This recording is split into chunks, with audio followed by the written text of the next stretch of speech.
রাত তখন ঠিক 2টো। আনন্দপুর ঘুমোচ্ছে, কিন্তু ঘুমোচ্ছে না সেই গোডাউনটা। লোহার দরজার ভেতরে একটার পর একটা মানুষ মেঝেতে শুয়েছিল।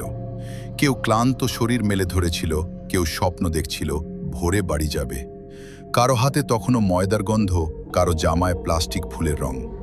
হঠাৎ ফস করে একটা শব্দ। প্রথমে কেউ বুঝতে পারেনি, তারপর গন্ধটা ঝাঁঝালো, দম বন্ধ করা। আগুনের না, যেন গলতে থাকা প্লাস্টিকের আর তেলের মিশ্রণ। আগুন! কেউ চিৎকার করেছিল, কিন্তু গলার শব্দটা দরজার বাইরে পৌঁছায়নি। একটা কোণে রাখা ইলেকট্রিক স্টোভটা ফেটে গিয়েছিল কিনা কেউ জানে না।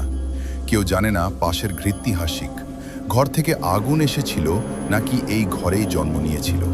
শুধু জানা ছিল আগুন ছুটছে ক্ষুধার্ত পশুর মতো। প্লাস্টিক ফুলগুলো একে একে জ্বলে উঠল। রঙিন সুন্দর ফুল মুহূর্তে পরিণত হলো আগুনের জিহ্বায়। ধোঁয়া নামলো ছাদের দিক থেকে, তারপর নিচে। চোখ জ্বালা করতে লাগলো, শ্বাস নিতে কষ্ট। একজন দরজার দিকে দৌড়েছিল, দরজা বন্ধ। খুলো, দরজা খুলো! কিন্তু বাইরে কেউ নেই। এক কোণে রাখা ছিল ফায়ার এক্সটিংগুইশার। কেউ সেটা ধরার আগেই ধোঁয়া চোখ অন্ধ করে দিল। একজন আরেকজনকে ধরে টানছিল, কেউ পড়ে যাচ্ছিল, কেউ আর উঠছিল না।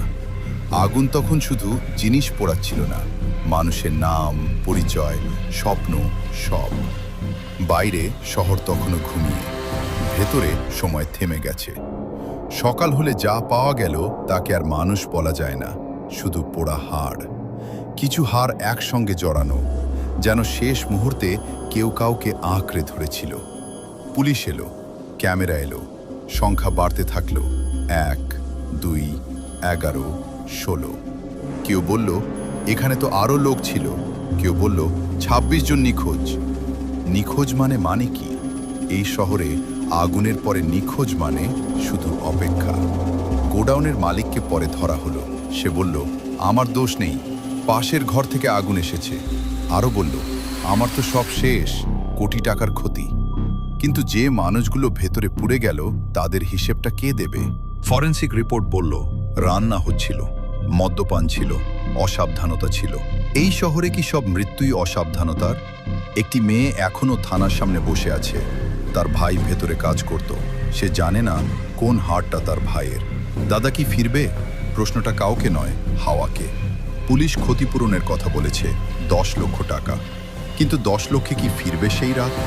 ফিরবে কি সেই ঘুম যেটা শেষবারের মতো এসেছিল রাত 2টো?